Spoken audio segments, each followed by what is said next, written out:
This is the Game Changers Experience. Deep dive conversations with leading business disruptors, Olympic athletes, celebrities, entrepreneurs, and influencers from around the world. This show will teach you insights about the winning principles in mindset, productivity, marketing, branding, entrepreneurship, business strategy, and more. Hosted by productivity authority, business strategist, former elite athlete, author, and public speaker, Adam Strong. Hello, everybody, and welcome to the Game Changers Experience with myself, Adam Strong. And today we have another amazing guest, someone that has been in my circle for probably the best part of around 8 to 10 years, something thereabouts, or whatever that looks like. But her name is Sammy Blindell. And Sammy, one thing that I love about Sammy is his aura of authenticity, but also her energy. She's a multi-award winning speaker. She's a 6 times best-selling author. She's what we call a chief visionary officer for her Brand Builders Club and her One Drop movement, which we'll also talk about in today's conversation. She has earned what I call the stars and stripes of being an entrepreneur. She's gone on the entrepreneurial roller coaster multiple times. For you guys that are listening in, if you know what I'm talking about and you're shaking your heads, you're probably thinking, okay, I've been there and done that. Sammy's been on it multiple times. She's built 7 or 8 figure businesses multiple times. She has built it. She's lost it. She's had to rebuild it. And, you know, there are so many things that we're going to be covering in today. But one of the premise of today's conversation is based around, and we're going to have a debate around this, does collaboration beat competition? And I'm kind of like, especially over the last couple of years, is really interesting, you know, how I think companies are really begin to see that a little bit, but we're going to have a debate about it, right? And I brought Sammy onto today's shows because she has really leveraged that collaborative, partnership, or, we're going to have some really interesting conversations. So what are we going to be talking about today, ladies and gents? We are going to talk a little bit about the pros and cons of using collaboration versus competition. You know, is there actually an arena now for competition, right? So should competition be disregarded? Because that's a really good question. I think we're going to be talking a little bit about. Sammy's going to be sharing some of the examples. She's going to be sharing some great stories about, some of her collaborative partnerships, what's worked, what hasn't worked, what she looks for, what you guys should look for in good collaborative partnerships as well. And we're also going to be talking about the One Drop movement as well, which she's hugely passionate about. And there's like a charitable element to that. So lots of things to cover, ladies and gents. And so without further ado, Sammy, welcome to the show. Hello. Gosh, what a welcome. Thank you so much. This is long overdue. It's ages since we've caught up with each other. A lot's happened since last time we spoke. 100%. I remember, actually, I think our last big collaborative thing that we did was the Game Changer Summit, which was actually, we're probably pushing on a good couple of years now. I know that you did some stuff in our mastermind, which was back in 2020.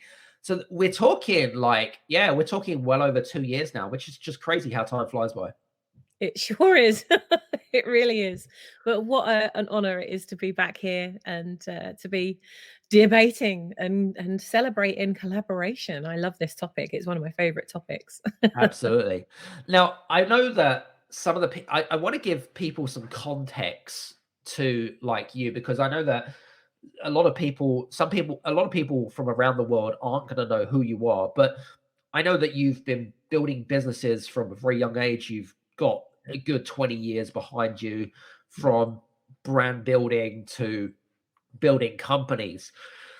But I'd like to kind of get a bit of a backstage, because I know that you built 1 or 2 companies to build 7 figures, and it all called kind of crashing down. I'd like to start from that, if that's okay, because I know that there is some epiphanies that I think that kind of teachings and learnings that you probably learned from that, not just emotionally, but also from us kind of like where you're at today. Does that make sense? Yeah, go for it. So in terms of so I know that you started your business around 2002, 2000, is that right? Yeah. Yeah. Okay. All right. So I did get the timeline right. That's good. Now, I know that you started off in a business. Now, I can't remember what the business was, but I think it was to do with computers and technology. I can't remember. You'll probably forgive me if I, but tell us a little bit more about that, because you got into that business with a business partner, didn't you? And then, tell us a little bit more about that business and why you became so, dysfunctional and dispassionate about it. And then it all just came crashing down. Let's talk about that. Yeah. Wow. Going back a bit now. Well, the fortunate thing was the business was absolutely flying. So the business didn't come crashing down. It was me that came crashing down. And so, yeah, I've been in branding and design. I graduated and qualified as a graphic designer. Whilst going to university, I worked for a newspaper. So I was kind of doing a full-time job at the same time as my degree. I could not stand not having money, and all the other students around me living off of their grants. That just wasn't for me. That wasn't for me at all. And so I was working for a newspaper. I was getting my qualifications. I came out of uni, left the newspaper, went to work at a print and design company, and very quickly worked my way up. Then was leading the teams, and did that until around 2000. I was working in a full-time job, and then the company was over trading, and I didn't know what that was at the time, but basically they were trying to look bigger than they were, sending all of their sales teams on first class travel everywhere, but didn't have enough to pay the wages of everybody, which is always fun. So it got to Christmas 2000 was the first time that I was laid off, and it was a big shock. I never had anything like that happen to me before, and I knew that it wasn't because of me, but I took it personally. It was a big hit, especially because I'd been headhunted for that company. I'd worked in it for just over a year.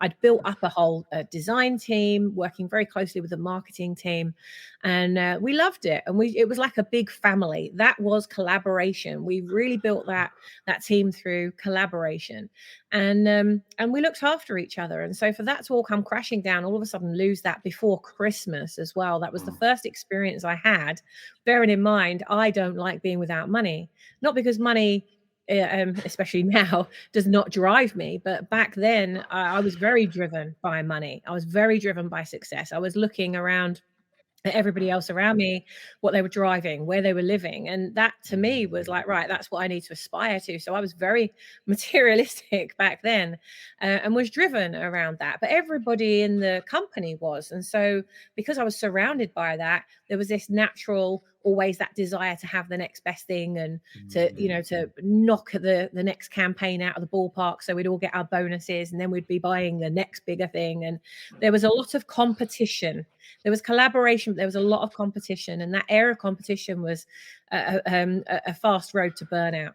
And so coming through that and being made redundant, then went looking for another job, got another job, went into that industry. And the following Christmas, I'd happened to go into an industry that was in the hospitality sector. Well, the hospitality sector picks people up when they're really, really busy, when you've got campaigns all throughout the year.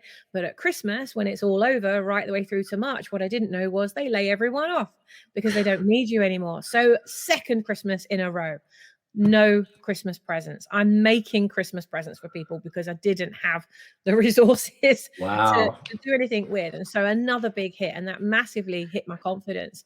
And so that kind of, and I'm working some stuff out as I'm talking to you. That set off some vows. So I made some vows to myself, some money vows that I'm only just realizing now that I made, about that will never happen to me again. I will be in complete control. No one will ever control my money again. I'm going to set this up for myself. If I'm not going to get paid, it's because I didn't do what I was meant to do. It's not because somebody else has made control of that decision. And so that's 2002 when I started my first business. So the 5th of December, 2002, I'm laying there like 2:00 in the morning, staring at my ceiling, thinking, like, I can't go through this again. This is just crazy. And so I thought to myself, is this a stupid time of year to start a business? Like, it's the 5th of December. Like, no one's going to buy anything in December. Like, and so I started all this negative self-talk. And then I thought, but what if they do buy it? What if they do invest in themselves and they want to go into the new year knowing they've already got it sorted? What if? And I just started playing with some what ifs. It turned out to be the best decision I ever made. I did 10.5 grand in my first month, literally from the 5th of December through to that first week in January. Wow. I did so much money in that month that I thought, because 10,500 might not seem like a lot now. Oh, We just won an award for doing over 10 million in sales in a particular that's area crazy. of the company. But 10,000 to me back then, and still now, I mean, it's still a lot of money now, right? And a lot of businesses would kill to have 10 grand a month coming in. And back then, I'm working in my little apartment in the center of Leeds. I lived in the city center of Leeds, and yeah, that was a lot of money. What were you selling? What were you selling, if you don't mind asking? Graphic design, branding. Wow. Yeah, I was selling branding packages. So literally, I got all these branding packages all secured, deposits paid, ready to go. So that 10,500 was in deposits. That wasn't even the full amount. So that was great. I went into January then with some money expected for January as well. And what was really interesting? I was married to somebody else at the time, and we were married for. We got married in 2004, but we'd been together for about 8 years by 2002. So we hadn't got married yet. And we were always arguing about money. Every argument was always about money, not having money. And all of a sudden it gets to like, I'm doing 10 grand a month and we can't argue about money anymore because I haven't got the money issues. And that's where all the other cracks then started to appear. Stupidly, we did end up getting married to try and save the situation. That's lesson number 1, never do that. It doesn't. That's one collaboration to avoid. If you have those feelings, listen to them. But that really taught me some lessons around money. But of course, I still had that money vow. So I went into building that business with that same mindset of competition and collaboration, the two of those things together. Like, if having competition is healthy because you're always like, yeah, okay, can we do a 15 grand month? Now can we do a 20 grand month? Can we do a 25 grand month? And so there was always that element, and I was still connected with some of the people that I'd worked with. In fact, they'd gone on to set up their own companies as well. So there was always that element of competition.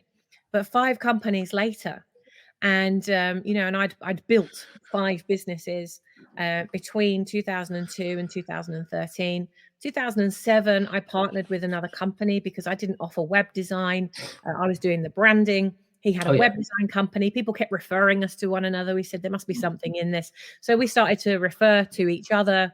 That went really well. And by 2007, we decided to go into business with each other and set up a proper agency. Because at that time, I was still working in my bedroom of, the spare room of my apartment. And although we'd upgraded, we had a bigger apartment. But by that time, I was still working from home, and so was he. He was based in Sheffield. I was based in Leeds at the time, and so we decided to bring our companies together and grow it as a team, and that's what we did. And so between 2007 and 2013, we built another 4 companies together. And we were still like, bringing in the best sales coaches. How can we achieve that 50,000 a month? How can we achieve a 60,000 a month? So by that time, we're like really like pushing ourselves, pushing our team. By that point, we had about 13 members of our team in the design agencies. We were managing all elements of design, marketing, branding, social media, content writing. We had 3 web developers. Like the team was like 4, actually. I think we had 4 developers.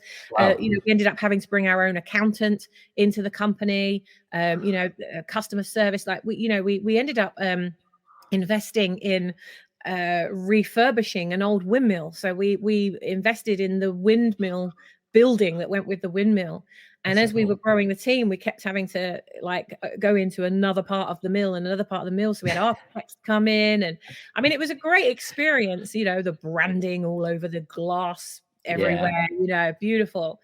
And I really felt like I'd made it, you know. It's like, oh my God, you know, my name is on the glass door. And, you know, I had my own boardroom, and I had 2 of my own VAs. You know, it was quite a ride, and I really got caught up in that again, in the success and in the money that comes with that. I had a lot of I made it moments. Yes, I've made it. I've got my dream car. Yes, I've made it. I've got my dream house. Did I have time to enjoy either of them? No, because I was working 18 to 20 hours a day. And at that time, again, we were still collaborating. I'd built all of my businesses on collaboration, my team, everything that we'd done. It all started back in 2002.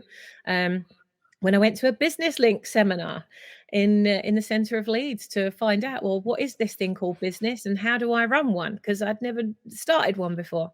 And I remember the speaker came up onto the stage, and just as he was about to start talking, he put a slide up that said, individually, we're one drop, together, we're the ocean. And I remember looking at that, individually, we're one drop, together, we're the ocean. Individually, we're one drop. Am I a one drop then? And is she a one drop? Is he a one drop? Is he a one drop? We're the ocean. What does that even mean? So individually, we're one. So if we're all one drops, together we're the ocean. So what does that mean? Like we work together. If you work together, that's better. And I didn't hear another word the guy said for the whole presentation. I was just making all my own notes about what it actually meant to build a business. Was if you build it with other people, you build quicker. That's what I took it. You build quicker, you make a bigger impact. Income follows impact, so it stood to reason that the faster the impact I made, the faster the income we'd make. And so I ended up building like all of my businesses on that philosophy. And so my team, you know, we worked together as a team. Really, when we launched the design agency together, we didn't realize that we were launching that we literally launched it, and about 3-4 weeks later they announced the recession. And so we, again, right? So I start a business at a time of year that I thought would be the worst time of year. We partner in a business and launch a new business together just before the recession. And I remember walking into the design studio and saying to the team, listen, you know, there's a lot of stuff going on out there. We cannot afford to buy into it. Those that buy into it will go under. But we can fly through it if we work together. We need to collaborate. No more listening to your earphones while you're working on your laptop. Each of us will bring some music in. We'll play each other's music. We'll have some fun. You know, if we could ask you, don't listen to the news. Don't switch the news on in the studio. Like we abandoned everything that was going on outside, and we focused on what we could achieve inside. And our agency quadrupled in size, both profitably and in team, while all the other agencies were going under because they were buying into the hype of what was going on around us. Just like I could have believed December's the worst time to try and make sales and start a business, but I played the what if game. So I played the what if game with the team again. Like, what if we can grow through this? What if we are bigger when we come through this than when we start? What if we are able to serve in a bigger way? What if we showed up differently than everyone else, and what would that look like? And so like if I ever come up against anything, my mindset around it is play the what if game and expect the best. And so that's what we did. And but you know, unfortunately there's only so much the body can take. Absolutely. Like 2013 I was absolutely screwed, and having chest pains, heart palpitations, headaches, and I don't get headaches, you know, so all these symptoms started to really bring themselves about, to the point that I ended up in hospital very early hours of the morning with a suspected heart attack. And that's when you start to have to think about, is it worth it? And as I laid on that bed, connected to all the sticky things all over my chest, and the fortunately machine that was beeping, because it would have been a very bad sign if it wasn't. I remember laying there thinking, what have I actually done?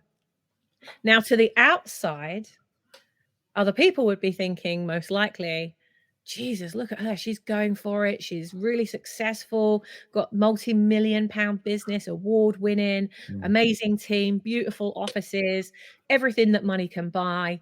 She's got it all going, like really well connected. Everybody knows. They used to call me Blindello Pages because as Sammy Blindell, I knew everybody. So if anyone wanted to know anyone, you'd always come to me, and I'd built that reputation. And but working 18 to 20 hours a day is not sustainable. And so ultimately the doctor gave me a very hefty warning, and I had to take that as a sign. And as I laid there thinking, what have I actually built? I thought, if I died right now in this moment, let's play the what if game. If I died, what would my team do? Well, they'd go and find another job. What would my business partner do? Probably go find another business partner, or he'd sell the business or something, What would actually happen? What footprint would I have left behind? Because by that point, we were working with much bigger businesses where we were making the marketing director look great. We weren't working directly with the owners of the businesses by this point, because we were working with a lot of blue chip companies, chambers of commerce, like companies that are like juggernauts that to get a decision can take 3 months, So we were working on a lot of big accounts. We weren't working with small businesses at that time, but that's where my heart was, and that's where we'd started. And so I thought, God, my clients, they'll go and find someone else. What footprint did I actually leave? And that was my feck moment of actually, I think I was born for more than this, and I don't want to kill myself just for the sake of making money. And then I made another vow, another unconscious vow, that if this is what it means to make money, then it's not worth it. Yeah. So then I went completely the other way, walked away and left everything. So that's when everything crashed for me. Damn. For the business, that's still running, that's still going. But no, I walked away from it all to really save myself. And pretty glad I did, because it led me on one heck of a journey, and I wouldn't have met you. Exactly. You wouldn't have met me. It's interesting. I guess when you reflect on where you've come from over the last 20 years or thereabouts, how do you feel when you talk about that? I mean, you probably talked about the story about at least a dozen times, if not more. How do you feel about it every time you tell the story of where you've come from? How do you feel? It's really interesting, because it's actually quite a while since I've spoken. I really pulled back. Yeah. We were talking about this just before we came online. I really pulled back because I recognized I was getting into that cycle again. And so, this was last year. I recognized that was happening again. And so I just pulled back, and I've been very much enjoying life and enjoying the success that I've created since then. And so actually, this is the first interview that I've done for a while. So this is the first time I've talked about it for a while. And there's things that I've mentioned here that I haven't told anybody before. And so I've been connecting some dots for myself as I've been talking. I think as I listen to that, or hear myself speaking, what's interesting is that I don't kind of recognize myself anymore. That feels like I've watched a movie of somebody else burning themselves out and living that life, and the success. And like every Saturday morning I'd be in the center of Leeds. I would be spending at least £1,000 on clothes. I was constantly, it was that kind of game of always had to be better, always had to be faster, always had to be earning more, always more. And I could not be further from that. Where was I was going to say to you, because you talked about money quite a lot in our topic, but where did the whole kind of what was I going to say to you? Where did that whole kind of premise of wanting to earn more money come from? Was it back from childhood? Was it because of, I'm just intrigued about that, because there seems to be this kind of and I feel like some of our listeners may have some attachment issue with regards to money and how they feel about that. And even though kind of collaboration competition is not doing it, but I was just kind of intrigued. Yeah, totally. I know exactly where it comes from. I know exactly where it comes from, because we run money programs in our mastermind. We've got a 16-week program we're running at the moment, which is all about wealth. And so that's why, as I'm speaking, I'm getting all these little ping, ping, ping coming up, because I'm obviously very conscious of it. We're doing a thing on money vows right now. And so I'm really connecting with the money vows that are coming through. And so, yeah, I know my very first money vow that I remember ever making was when my biological father left us for another woman. And I remember coming home. So they'd split up. He'd gone his way. You know, I was still with my mum. Yeah. And she used to take me to work. She was working at a pub at this time, which was my aunt and uncle's pub. So she used to take me with her. And so I was about 2.5. Got it. And I remember all of this commotion going on. All of a sudden there was this, like, there was lots of whispering and then lots of action very, very quickly. And I remember, like, my mum grabbing me, putting me in the car, and we rushed home. And as we walked through the door of the house, the whole house was totally trashed, absolutely trashed. Wow. And I remember that scene very well. I could walk you through the entire footprint. How, as a 2.5-year-old, I do not know how you can remember things like that. That's impressive. I could walk you through the whole layout of the house. And I remember just everything being completely chaos. And the stairs were, it was like a masonette property. And the stairs had, you know, like they have that kind of hard wood. It's only about a foot tall, but a hard wood kind of side to it going all the way up the stairs. So you've got the handrail, but on the open side. So it was open. And there was like a little square kind of plinth thing at the bottom of it. And my mum stood me on that. And I remember her sobbing her heart out, like really heavy, whole body moving sobs. And I remember cuddling her and saying, "It's okay, mummy. It's okay. Everything will be okay, mummy. Everything will be okay. It's okay, mummy." I remember that happening. So what happened was my biological father had left, gone off with this other woman, and realized that the best way for them to get a house was to have a child. And so he'd created this whole plan to kidnap me from nursery so that he had a child to be able to get a house, you know, like a council house or something. If he had a child, it would be easier. They didn't have time to wait to have their own. So they decided they were going to take me instead. And she, the woman that he was with, had had a massive clash of conscience on the day it was about to happen. And she went into the pub and told my mum what he was planning to do. And so that was what all the whispering was about. That was all the commotion. But she got me out of London really quickly. And I made a vow then that no man would ever do that to me. No one would ever leave me in that position, because she was financially, the reason she was working in the pub was she was financially broken.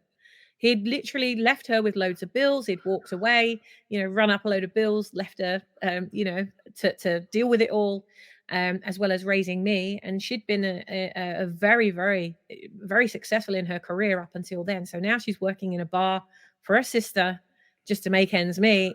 And I'm making these unconscious vows of no one will ever leave me like that. No one. I will always look after myself. I will never be without money. Nobody will ever leave me in that situation. And so, of course, like, you see how this repeats itself. This whole thing just keeps repeating itself. And the crazy thing about vows, especially money vows, is that you will keep creating, unconsciously creating the same situation all throughout your life and your career and your job and your business. If you own a business, you'll keep creating that situation. It might look different on the outside, but you'll keep creating it to prove that vow right. And so I kept creating those situations unconsciously. One of our Ripple Makers members said, in one of our sessions, he said, whatever you are not consciously creating, you are unconsciously recreating. Interesting.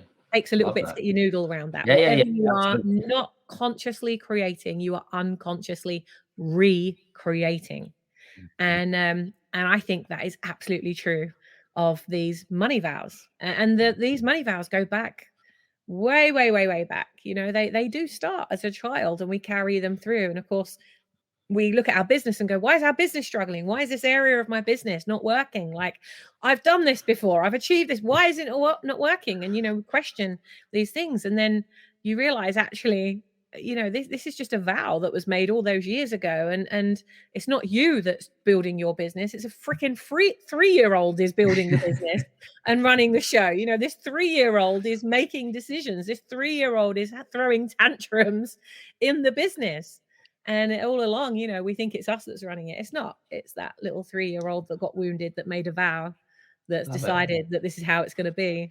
So it's very interesting how, yes, this Well, stuff goes I on. always, I always thought that you were very kind of resilient, but also independent. You have always been that Yeah. person to be very, strong, independent, and worked it out. Well, from the time that I've known you, anyway. So, Mm. anyway, thanks I've for been sharing that working with on me. that in the last year. I've I'm been sure. really surrendering to the fact that, you know, being fiercely independent, whilst it might protect you Yes. in many ways, it also can overprotect you.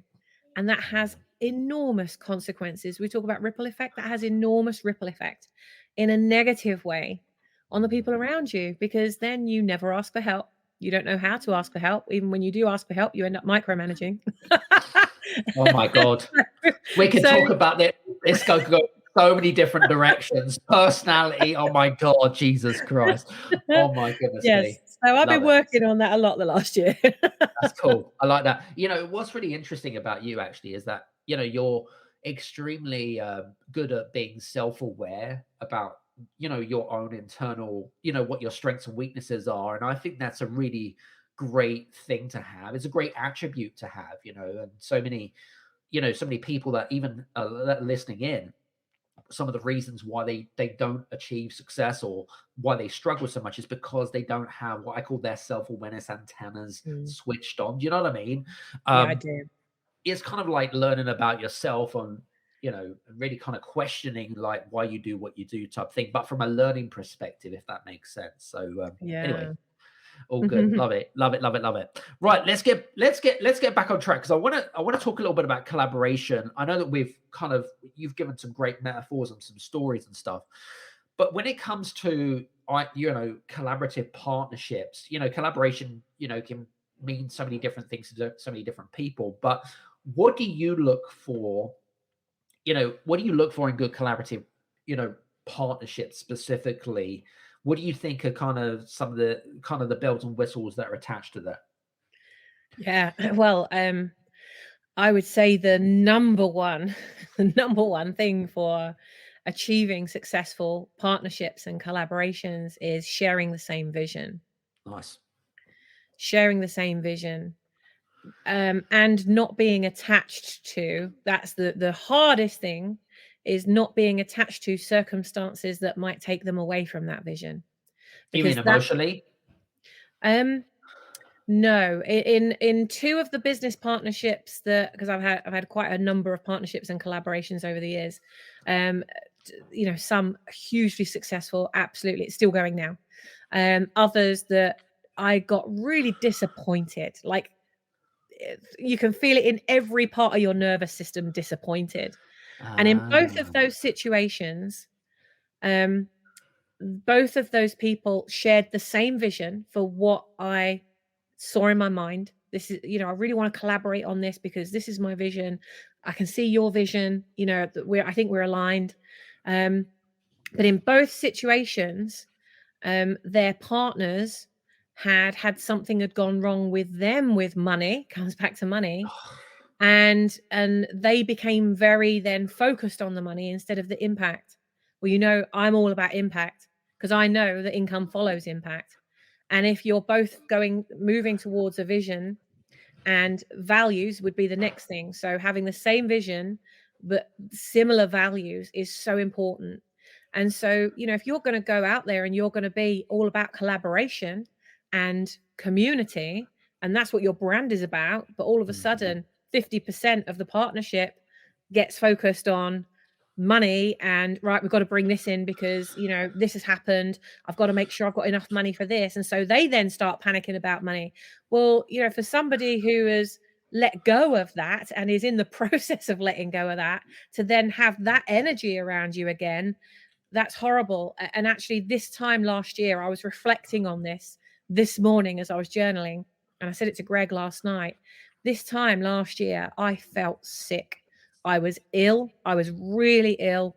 I don't know how I'd kept going, to be quite honest. I was showing up to the mastermind sessions, probably operating at about 15-20% because I felt so ill, like I was getting chest pains again, because I was in partnership with somebody that I loved very much, and she was absolutely awesome, and we achieved some amazing things over the year that we were, and we still love each other now. We achieved some amazing things over the, you know, the year and a bit that we were doing stuff together. But because of the outside influence on her and the pressure on her in that situation, she was then getting so focused on money, and it was like rubbing completely against me. And I'm saying, look, we're building a global movement here. This is not focused on money, you know. And then she's like, well, it's okay for you because you've got all of that. It's like, well, it doesn't work like that, you know. I mean, back in 2020, just before we went into the first lockdown, the Brand Builders Club had enormously scaled, and you know, we'd grown it. We had 34 events running every single month. We had members, like I had ambassadors. They were growing Brand Builders Club for me. I was always on a plane going somewhere. I was speaking at events all over the world. Like, it was a relentless schedule. Our bodies didn't know where we were waking up from one day to the next. It was like, what time zone are we in now? I remember Greg waking up one day and saying, what country are we in today? I mean, it was just a relentless schedule, always launching somewhere. And it got to like that Christmas, and we ran a massive event, an enormous event in Manchester. And Greg said to me, you know, like, if we're going to set some New Year's intentions, what's it going to be? And I said that I don't want to be traveling anywhere. I want to be home, because I'd craved all of the flying. Like, I just want to be flying everywhere. I want to be speaking all over the world. I want to grow a global business. And then you get that and you go, shit, I need a rest. But then rest, right? And so I said to him, no, I need to take a big step back now. And I'd been growing the team, but of course, we just said, you know, all of this stuff that we've built, we had a 22-room house at this point in Manchester that we were never at home to see or to experience. And we just said, there's just no point, you know, why don't we just give it all away? Why don't we sell the house, give everything away, and ultimately buy a boat and do the things we want to do while we travel? And that's what we did. And so we picked up the boat, which I'm now on the 10th of January in 2020. We went into lockdown 2 months later. And it was almost like everything forced, because I'd been thinking about going back online. I'd started online, and you know, I'd been thinking about bringing it back online and thinking, God, you know, what will my members think if we're not meeting physically again? But you know, lockdown really forced my hand in that. We had no choice. We had to bring it back online. And so, you know, I think from that perspective of then, you know, launching other things with other people, doing it from an online perspective. But then, you know, she had outside circumstances in what was happening with her that then made her focused on money. Well, I'd walked away from all that. We'd sold everything, bought a boat, traveling full time, having a whale of a time, building a business, you know, doing everything that was close to my heart. But then you've got this other influence that you're in business with that isn't thinking the same way as you. So you started with the same vision and the same values, but outside influences on them are causing their values to change. But the question is, did their values change, or did they make their values like yours to create the deal in the first place? Yeah. So that, I think, you know, if I look back on that lesson, I knew in my gut that it was not the right thing to do in both situations. When I look back in hindsight, it's interesting. It's like kind of you know, what the reason why it didn't work is because of trigger point. Because effectively it's a trigger point, right? What you're describing, okay, and also just because of your past experience, there were, like, I suppose, red flags. Would you just call them red flags, or like kind of like, no, let's not go down that route type of thing again. Do you know what I mean? Yeah. But that's really interesting. I like that. And I, I love the way you articulated that in a way and stuff like that. That's cool. I like that. So okay, so this brings me on to a really interesting question then. Okay, so you've effectively used collaboration for the last 20 years. You've talked about collaboration in terms of like building culture within companies. You've talked about collaboration in terms of business partnerships. And you've given some great stories and some metaphors around that, which is great. So, and you also talked about competition, like you talked about, pushing to get to the next sales target or whatever it is, which is kind of interesting. So that's internal communication. Now, in terms of like, for the average, so for our listeners, for example, who might be kind of like owning a small business, for example, and maybe the owner or the listener here that's listening in and thinking, okay, does that mean that we shouldn't compete? Does that mean we don't have because we all have competitors in our industries, right? Okay. Yeah. Does that mean that what you're saying, Sammy, is okay, I shouldn't treat them as a competitor. I should try to collaborate with them or whatever it is. Like, should we completely disregard competition in terms of collaboration? Like, what are the, I suppose, circumstances? Like, what makes it, number one, would you approach maybe a competitor? What would you do if it was you in your boat? I think that it competition is really healthy. It's the mindset that you have as you take the approach to it. So if you're competing, and it's also, the result, why are you in competition? Are True. you in competition because you're competing to see who can earn the most, who can get the Mm, next best car, to get the next best thing? So that's competition that, can be fun, can certainly be fun, but is the very fast road to burnout if that's not truly who you are. There are some people that thrive on that. And if they didn't have that, then they wouldn't have the motivation or the drive. And so, that's and I'm not saying it's a good thing or a bad thing. It's right. That was right for me back then. It's just not right now. It's not who I am. That burned me out because at my very core, it's not who I am. Um, but I actually think, there's several ways that you can see competition. Um, obviously there's competing online, and that's a very real thing. Right? So either you're going to be on the first page of Google or you're not. So there's that element of that. When I launched um, How to Build a Brand on day one, when I bought the domain name for How to Build a Brand, we were 437 million in the Google search rankings, and nobody really goes past the first three.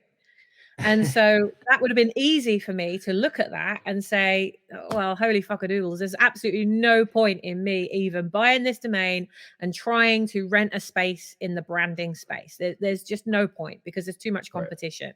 But of course, with my what if hat on, go, yeah, but what if I implement my 12-week strategy that I'd been helping others to make millions with? What if I did that on myself? What would happen? And ultimately, that's what I did. And we went from 473, was it four? Yeah, million in the search rankings to number 3 at the top of Google within 12 weeks.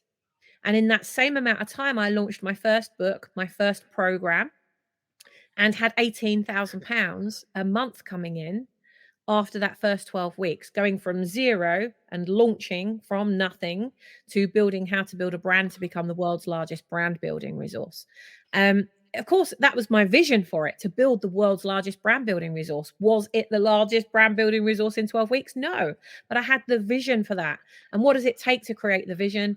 Resources. If it's going to be a resource, then Absolutely. we need resources, right? So that was just my commitment, and I built such a mass amount of visibility for that. So so you've got the competition of earning and achieving. There's the competition of the very reality of every business needs to show up online, and if you're not on that first page, then people will not find you, and you're going to have to rely purely on a word of mouth strategy or working very hard to bring that business in. And then there's the element of actual competitors that are competing in the same industry as you. Well, you can get paralyzed by that, or you can say, do you know what? When I do my SWOT analysis on them, their strengths are this, and my strengths are this. Their weaknesses are this, and my weaknesses is this. Where are the opportunities? Where are the opportunities, and where are the threats? And if you look at that, then you can very quickly see that actually you're not competing at all. It might look on the outside to other people, do I choose A or do I choose B? But if you think about it, the only thing that is different about those businesses is you, because your business might look the same, but you are not the same. Individually, we're one drop, right? So we're all individual. And this is the key when it comes to building a personal brand. You are the one that is different from anything and anybody else on the planet. But everybody puts the focus on the business, but ultimately people aren't really buying from the business. People buy from people. And so Absolutely. they're buying into the story of the owner of the business. They're buying into, well, how are you making your ripple effect? You're talking about this, but how are you doing that? So it's that's really how One Drop has come into its own. It's like, what one thing do you want to be known for, stand for, fight for? When you've died, your legacy means this. Like, what one thing do you want to be remembered by? And every ripple of impact you create in the world as a business owner and as a brand, you own your lane. Stay in lane and don't get distracted. And what I find is, if you're so busy looking at competition and all the things you're competing with them for, and you focus only on those things, and then you end up bringing into reality exactly what you don't want. That's interesting. I love that. Focus Good on perspective. yourself. So it's healthy to have competition, because it gives you a mirror, and it gives you the opportunity to say, okay, well, like, what are their strengths, and do I want to model some of those? And what are their weaknesses? Surely we can make their weaknesses our strengths as a business, if that feels right, if that feels good. So I do believe competition is very good if applied with the right mindset, and you don't become paralyzed by it, and it doesn't trigger all of those fears that, the fears of compare and despair, imposter syndrome. If you're feeling any of those things, then that that's an unhealthy competitor relationship, and I would adjust it. So if you're feeling any of those things, that's a good warning sign to say, okay, what if I saw it in a different way? And I get Yeah. paralyzed by these things too, and I have to also adjust myself. So it's not something you're immune from. No. And we're only human at the end of the day, aren't we, Sammy? Absolutely. Literally, we are. We're all like, we're meat. Love it. Love it. Well, I know that we're kind of like coming towards the end of our conversation, but there was, I know that you've mentioned One Drop, movement, and, because it came about like a few years ago, which was really interesting, based on, raising money for charity as well, wasn't it? And Yeah. and that kind of stuff. And tell us a little bit more about the whole kind of like One Drop movement, and, how do you see that kind of evolving over the next 5 to 10 years? What is the premise behind it? Yeah, thank you. The vision for One Drop really is to bring the philosophy of individually we're one drop, together we're the ocean, the philosophy and the strategy of collaboration. You will always get faster together than you will trying to do it on your own. And when you try and do everything on your own, the hard way is inevitable, because you only have your own way of thinking. And Yes. so One Drop movement is a movement to support 22,000 business owners to make a difference in the lives of at least 1,000 people each, so that by 2030 we can make a massive ripple effect in the lives of over 22 million people. And we'll do that because you have your skills, I have mine, another 99 million other people have their own skills. But what would happen, what if you brought some of those skills together? What would happen if, instead of me going out there and trying to find business, you were like, I'm going to commit to supporting Sammy to get as much business as she can, and I say, I'm going to commit to helping Adam to get as much business as I can, and we all collaborate and support each other to get that business, because word of mouth referral is by far the best form of advertising and the best form of business. speaking on each other's stages, writing in each other's blogs, supporting each other on each other's podcasts, right? All of these things, that is collaborative opportunity to get yourselves in front of each other's networks. And somebody might not be ready to buy from me, but you're the perfect investment for them right now, and vice versa. And I think that's a really healthy way of doing business together, because I don't know about you, but I always find it so much easier to refer someone else than I do going out there trying to sell myself. And it's not Yeah. because I have a problem with sales. I just think that that's naturally how we work. We are, community beings. We like to feel good about helping others. And so the more I can help someone else, and they're helping me, or I'm helping you, you're helping them, they're helping them, and they're helping me, it always comes back to you. It always comes back. And so the way that I'm building One Drop Movement is to build a global mastermind where we have the greatest minds, and those that are just joining the business world, that have, like me back in 2002, no idea what to do. I think, there's a lot of us that are a lot further ahead than them, and it's good to give back and pay it forward to those businesses. But likewise, when you're learning from new businesses, it's very easy to kind of write them off and say, oh yeah, but I'm so much further ahead. But I tell you what, they can see a lot of gaps in older businesses than the older business can themselves. So it's created this beautiful mastermind and energy. And that's why I've been so quiet the last year. I've just been focused on building the mastermind. We have a pendant. You can see I've got it. Well, you'll be listening in on the podcast, but for those of you that can see, One Drop Movement also has its own icon, the One Drop, and all the women wear the One Drop pendants. The men have One Drop cufflinks and key rings, and we've now got 18 different One Drop products as part of the range now. We've got charm bracelets, prayer beads. There's all kinds of stuff that has come out from what people have told us they want, and we're sending them all over the world. So it's also a product-based business. And we're just about to launch 1 Year No Fear, which is a campaign that we'll be launching at the point of making this in a couple of weeks. And the whole point behind that is I've seen so many people that have the power and ability to make an enormous ripple effect in the lives of others. Trainers, coaches, speakers, authors, people that already recognize that they want to make a difference in the lives of others. But they get to a point of creating something and launching it, and they never breathe the life into it that they could have done because of fear of judgment, fear of failure, fear of success, fear of burnout again.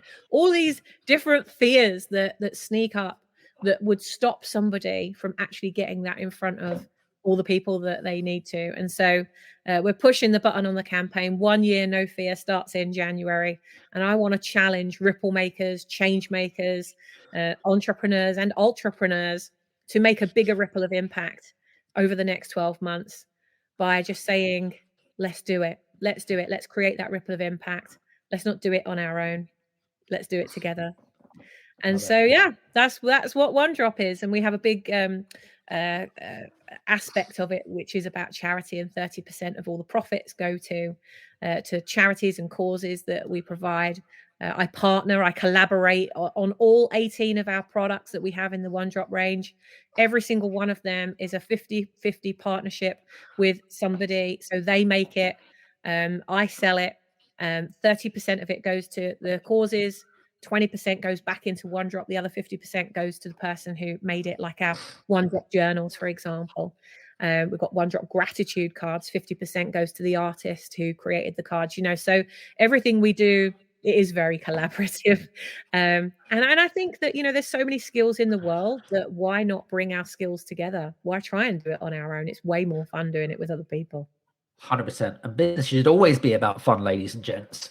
I've really enjoyed not only our catch up, but it's kind of given a fresh perspective of you've given some really great examples and shared some great stories of collaboration and things like that. And for you guys that are listening, I hope that what Sammy's given you has given you kind of like, I suppose you could call it like a framework, if you like, around how you could go about building your own collaborative relationships, partnerships, whichever you want to call it. and maybe see it from a sort of slightly different angle. What I'd like to do as well, for you guys that are listening in as well, we're going to put a link to the One Drop movement below, actually. So if you want to purchase anything from Sammy and the pendants and the cufflinks or whatever it is, it's for a great cause as well. I think that would be really, really cool. So, Sammy, I just want to say thanks so much for being on the show. It'd been great. Oh, thank you so much for inviting me. It's been wonderful to catch up. And hey, those of you that are listening in, go make your ripple and create your wave in the next 12 months. Because if you weren't meant to be doing what you're doing, you wouldn't be doing it. Absolutely. Love it. All right, guys. Well, listen, I hope that you've enjoyed today's episode. Please do me a favor. I would love it, and I talk about this all the time. If you love today's episode, please do me a favor. Give us a 1 or a 5-star review. Obviously, a 5-star review would be great. On Apple or on Spotify. If you do it, send me a screenshot. The email address is below, hello@adamstrong.net. And we'll send you a free copy of my best-selling book as a thank you gesture. Listen, want to hear from you guys. Hope you've enjoyed today's show, and we'll see you soon. Take care and see you soon. Cheers now.